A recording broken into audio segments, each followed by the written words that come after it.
Bienvenue dans Expertise, l'émission pour créer, gérer et développer votre entreprise. Dans la rubrique Zoom, nous recevrons une jeune start-up, Ref on Demand, avec son dirigeant, fondateur même, Bernard Lerouzy, qui vous donnera quelques conseils et son expérience. Mais tout de suite, nous allons surtout vous donner des recettes pour développer votre chiffre d'affaires avec le digital. Pour cela, deux invités. Tout d'abord, Philippe Cachot, bonjour. Bonjour. Vous êtes dirigeant de Je Booste ma boîte, une société où tout est dit dans son nom. Voilà, c'est ça.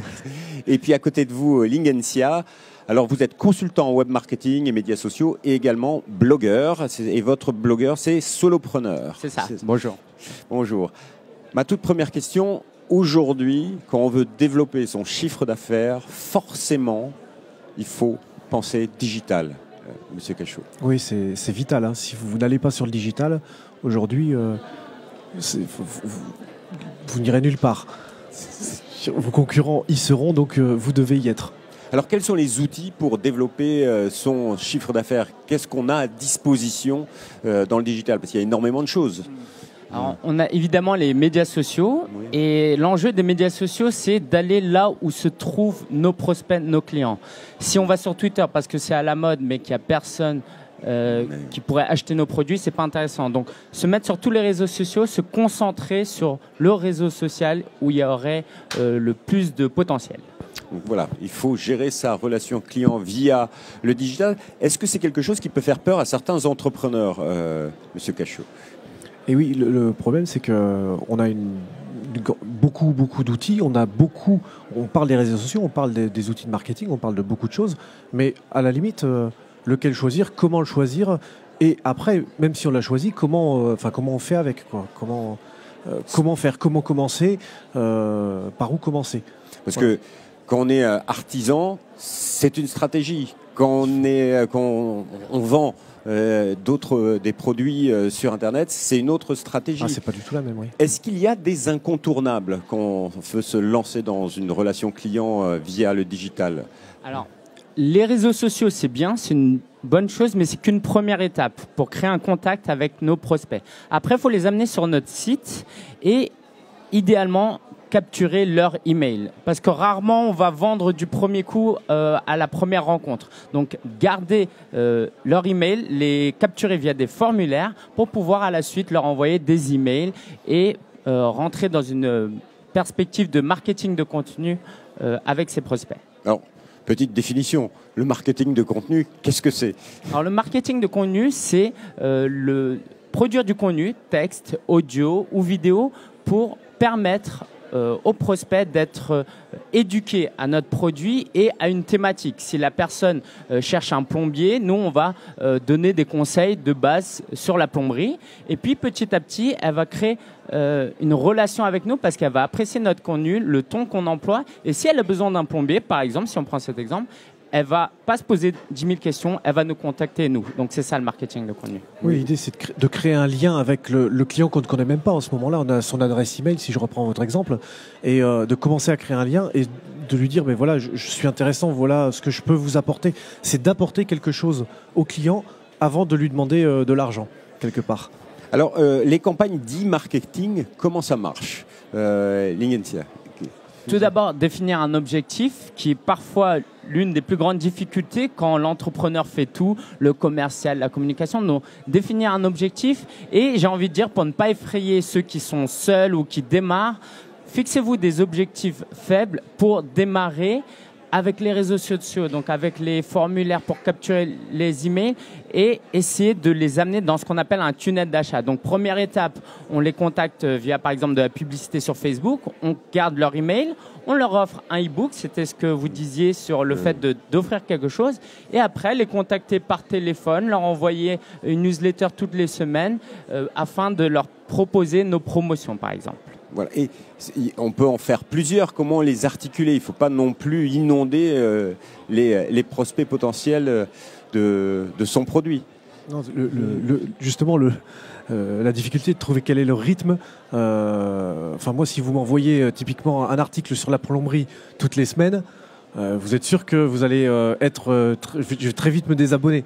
Donc l'idée est vraiment non pas d'ailleurs d'envoyer tout le contenu, ce qui est souvent le piège dans lequel les gens vont. Ils envoient une grande newsletter avec beaucoup d'informations. Le but n'est pas forcément de mettre toute l'information, encore une fois, dans la newsletter, mais de donner des titres principaux et d'inciter à l'action pour dire à la personne, mais voilà, si cette rubrique vous intéresse, venez sur notre site internet pour la développer. Voilà, on ne donne pas tout directement, et donc on va pouvoir aller sur le site internet, et nous qui avons envoyé cette newsletter, on va savoir que telle personne a été intéressée par tel article. Alors, il y a les campagnes de e-marketing, il y a le marketing de contenu. Comment articuler tout ça? Quels sont les conseils qu'on peut donner pour que ça marche et que ça se concrétise en chiffre d'affaires? L'une des difficultés, c'est en tant qu'entrepreneur, est-ce que je vise le court terme, le moyen terme ou le long terme, ou j'essaie de faire les trois? Évidemment, on est obligé de faire les trois. Et alors, les campagnes e-marketing, faudrait vraiment, par exemple, avoir un objectif précis et utiliser, par exemple, la publicité Facebook ou Twitter ou Instagram ou Google AdWords pour attirer des prospects froids et leur offrir un produit qu'ils recherchent. Par exemple, sur les moteurs de recherche, on tape un besoin et on a envie de contacter le plombier, le serrurier. Donc ça, c'est une chose. Mais le marketing de contenu, c'est une stratégie plutôt à long terme. C'est vraiment créer ce lien avec l'entreprise. Et le jour où j'ai besoin de cette entreprise, je pense à cette entreprise. Et pour l'entrepreneur individuel, le conseil que j'aurais à donner, c'est de jouer sur un ton un peu plus personnel et pas jouer la carte des grands groupes, mais vraiment montrer l'humain qu'il y a derrière l'entreprise. Il faut adapter sa stratégie en fonction de la taille de son entreprise et du secteur d'activité dans lequel on est. Je m'adresse à vous qui accompagnez de nombreuses TPE dans leur je booste ma boîte. Oui, c'est ça, c'est que si vous essayez de vous battre avec les outils et les forces des très grands, si vous êtes une toute petite entreprise, vous n'allez pas gagner. Par contre, une petite entreprise a plus de réactivité, a plus d'atouts, a des atouts que les grands ne pourront pas mettre en avant. Donc, c'est pas la peine d'aller se battre sur un terrain sur lequel on est perdant. Il vaut mieux se restreindre à ce que l'on sait très bien faire, le vanter, et ça va faire écho auprès d'une partie du public. Et cette partie du public auprès de laquelle ça aura fait écho va devenir cliente. C'est pas la peine de viser très large. Il faut aussi savoir ce que l'on est capable de faire et de bien faire, j'ai envie de dire. Donc, mettons en avant nos qualités. Alors, pour terminer, deux questions. La première, quel est l'incontournable que tout entrepreneur doit faire pour se lancer et grappiller des clients sur le digital? Moi, une illustration, je cherchais un cabinet d'expertise comptable. J'en ai vu 3-4 intéressants. Et celui qui a marqué mon esprit, c'est celui qui mettait en avant des photos, l'équipe des personnes qui étaient derrière cette entreprise. On peut avoir un très beau site, une bonne offre, mais finalement, l'offre, elle est bonne chez tout le monde. Par contre, le côté humain chez cette entreprise que moi j'ai choisie m'a tout de suite attiré parce qu'au final, ce sera beaucoup de relationnel dans la clientèle, dans le relationnel que cette entreprise aura avec moi. Et ça m'intéresse de voir que cette entreprise, il y a des humains derrière et qu'ils mettent en avant leur équipe. Et vous, votre conseil? Juste, on peut compléter. Ça veut donc dire que l'entreprise en question avait en incontournable un site internet, avait, si vous l'avez trouvé, a peut-être eu une campagne après le marketing qui a été capable d'envoyer des mails, a été capable d'être réactive aussi, donc avait un outil derrière qui était performant et a fait travailler des graphistes certainement, des photographes autour et a réussi à donner une image de valeur. Essentiel de bien créer un beau site. Il faut avoir une belle image. On est d'accord. Merci beaucoup à tous les deux pour vos conseils. Vous restez avec nous parce que maintenant c'est la rubrique Zoom avec une start-up qui va nous raconter son histoire.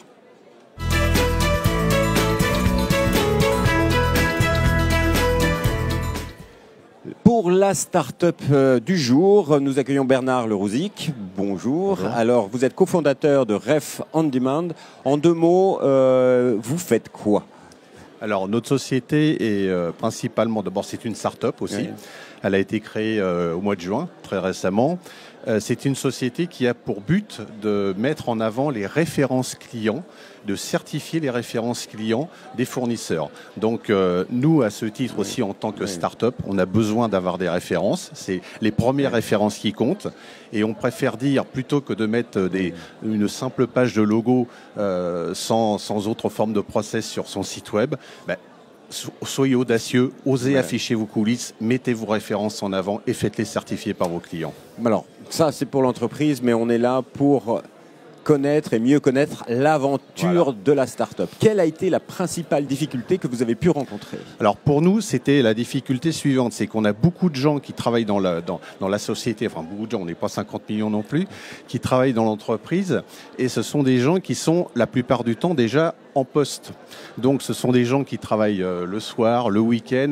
Donc c'est ça la principale difficulté déjà, d'arriver à se consolider, à se confronter et à se mettre tous ensemble autour d'une table pour travailler correctement. Donc c'est la principale difficulté à laquelle nous, en tout cas, nous avons été confrontés, et je crois que c'est le cas de beaucoup d'entreprises. Et comment vous l'avez surmonté alors? Alors on l'a surmonté de différentes façons. En visioconférence Exactement, oui, parce qu'on est tous un peu exposés aux quatre coins de la France, et régulièrement on essaye de monter des réunions sur Paris, parce que c'est notre point de chute global, et c'est l'approche que l'on a choisie. On travaille beaucoup effectivement par Skype, par des outils de visioconférence, et le contact humain, on en parlait tout à l'heure, c'est quelque chose d'indispensable et qui est nécessaire. Donc on arrive comme ça, heureusement nous sommes dans le web, donc on arrive à travailler avec ce genre de technologie, mais on n'a pas le choix au début, quoi. On ne démarre pas jamais avec 50 millions d'euros de capital. Ou alors, Donc la première grosse difficulté, ça a été les relations humaines et la capacité à travailler ensemble sur un projet.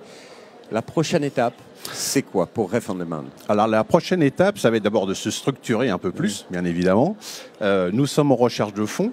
Donc là, il faut passer par toutes les étapes classiques, que ce soit Paris Entreprendre, BPI, voire des investisseurs institutionnels. Donc on est en train de travailler sur cet aspect-là. Mais surtout, c'est en vue de restructurer tout ce qui a été fait sur le plan technique. Parce qu'on a lancé notre site à l'occasion du salon d'ailleurs. Et évidemment, c'est une V1. Donc il va falloir remettre un petit peu de peps dans tout ça. Travailler l'ergonomie, travailler, on en parlait tout à l'heure, la visibilité du site. Et ça, on n'a pas le choix. Il va falloir qu'on repasse une couche en termes de technologie. Après, bien sûr, les aspects communication, etc. Participer à un salon, pour nous, c'était l'occasion rêvée de faire connaître la marque et puis de commencer à se montrer sur le marché, tout simplement. Si vous aviez un conseil à donner à des jeunes qui se lancent et qui veulent monter leur start-up? Alors d'abord, c'est beaucoup d'abnégation, ne pas avoir peur de mouiller la chemise, s'impliquer à fond, quel que soit l'âge. On est des start-upers, entre la moyenne d'âge de tous les associés, ça va de 35 ans à 60 ans. Donc vous voyez, il n'y a pas d'âge pour monter une société. De ce point de vue-là, il n'y a pas de problème. Mais le vrai conseil, en fait, c'est ça. C'est soyez audacieux, parce que c'est le thème aussi du salon.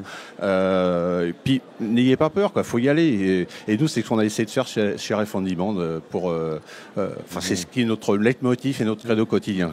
Donc, c'était la start-up à suivre. Merci beaucoup, messieurs. Vous pouvez bien sûr retrouver toutes les émissions expertise sur la chaîne YouTube Salon SME TV et bien sûr sur demain.fr. À bientôt pour de nouvelles expertises.